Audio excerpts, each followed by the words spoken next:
Halo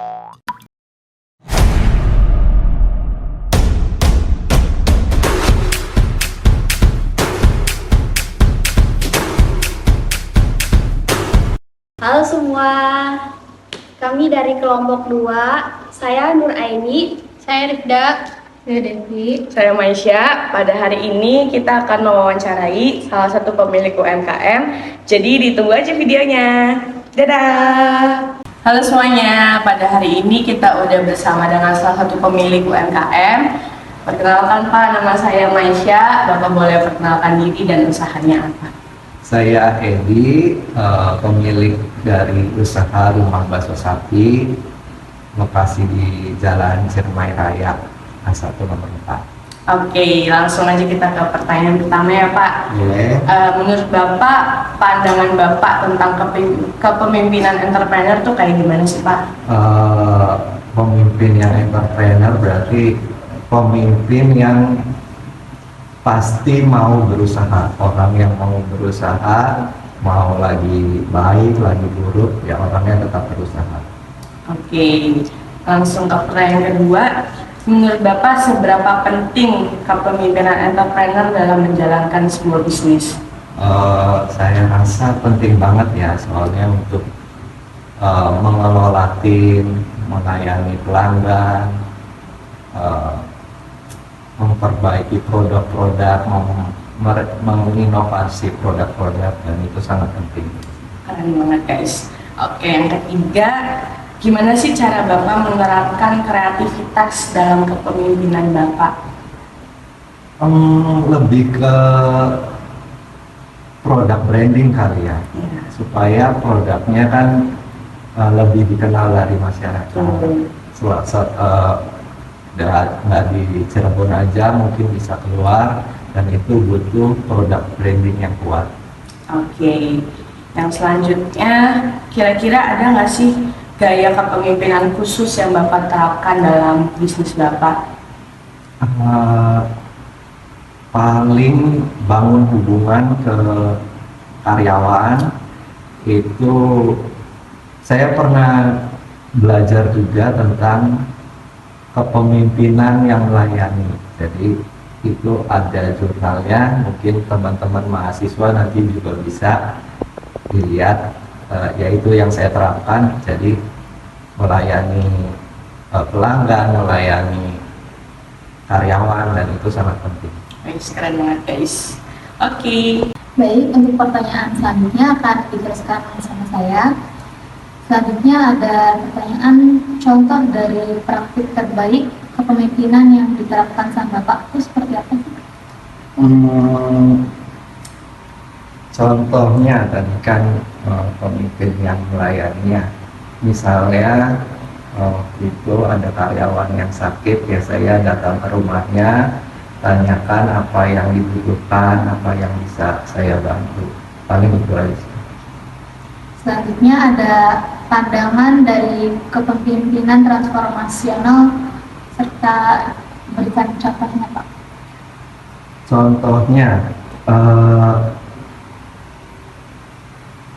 dari situ saya coba terapkan kepemimpinan yang demokrasi. Apa sih yang dibutuhkan seorang karyawan, apa hak-haknya yang bisa kita berikan, ya itu bisa kita dengarkan, dan itu bisa jadi masukan juga buat UMKM saya.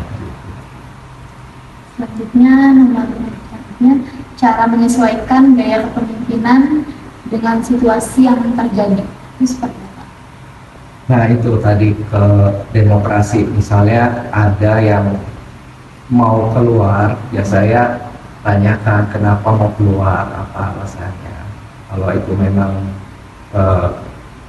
nggak bisa dipaksakan, ya sudah, kita berikan opsi yang terbaik. Selanjutnya ada bagaimana sih cara membangun dan memotivasi tim dalam bisnis? Saya akan berlakukan punish and reward. Jadi kalau misalnya karyawan melakukan kesalahan, ya pasti saya berikan peringatan. Kalau karyawan kinerjanya bagus akan saya berikan reward. Baik, pertanyaan selanjutnya akan dilanjutkan oleh saya. Seberapa penting sih peran kolaborasi dalam bisnis Bapak? Penting banget soalnya untuk ya tadi personal product branding ya. Kita akan kalau ada event ya kita akan masuk, ada basar-basar ya kita akan masuk. Oke. Terus bagaimana sih Bapak cara mengelola konflik yang terjadi di bisnis Bapak? Terus strategi apa yang dilakukan oleh Bapak? Itu mungkin lebih ke demokrasi ya. Apa yang terjadi, masalah apa yang terjadi kita ya selesaikan baik-baik.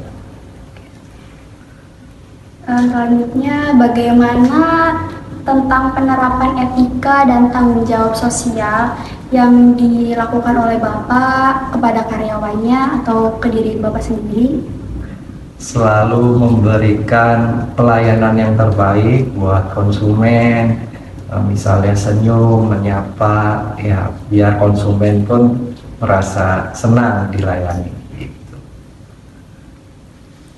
Selanjutnya, bagaimana cara mengelola keuangan pada bisnis Bapak?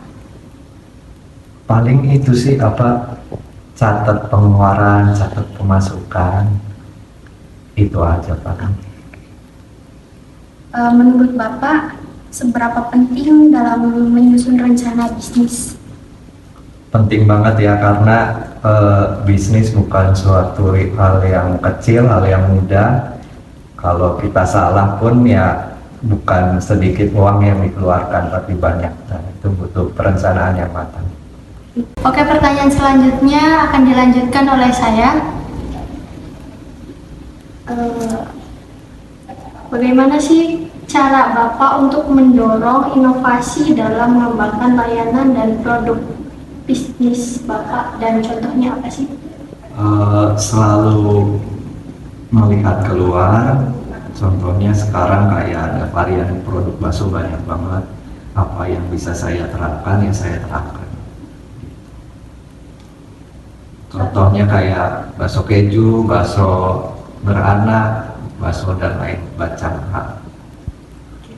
Lalu strategi dan prinsip yang digunakan oleh Bapak apa sih dalam mengembangkan pasar bisnisnya?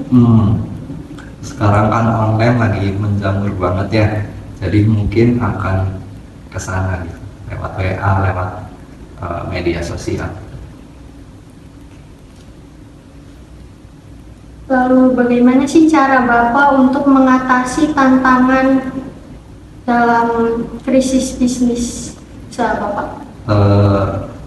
Waktu kemarin COVID ya justru itu krisis mungkin ya cukup rendah juga ya, kita hanya bisa menunggu kembali seperti semula.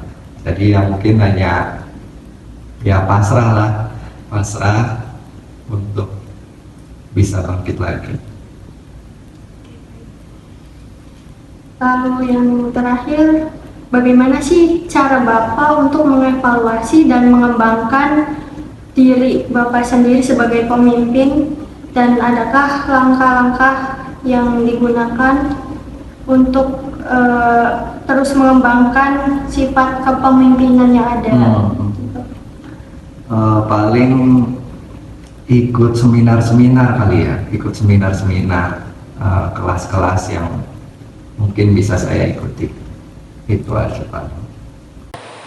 Oke, untuk pertanyaan terakhir nih Pak, kira-kira ada nggak sih permasalahan yang masih jadi struggle usaha Bapak pada saat ini? Paling tentang branding ya, branding untuk lebih menjangkau lebih luas lagi. Kalau boleh kami kasih saran atas permasalahan yang Bapak alami dalam bisnis Bapak, kami akan membuatkan menu serta poster yang lebih menarik nantinya dan akan meningkatkan branding dalam usaha yang Bapak jalani. Mungkin segitu aja Pak wawancara dari kami. Terima kasih buat waktunya dan wawancaranya. Sekian video wawancara dari kelompok kami. Semoga videonya bisa bermanfaat. Dadah!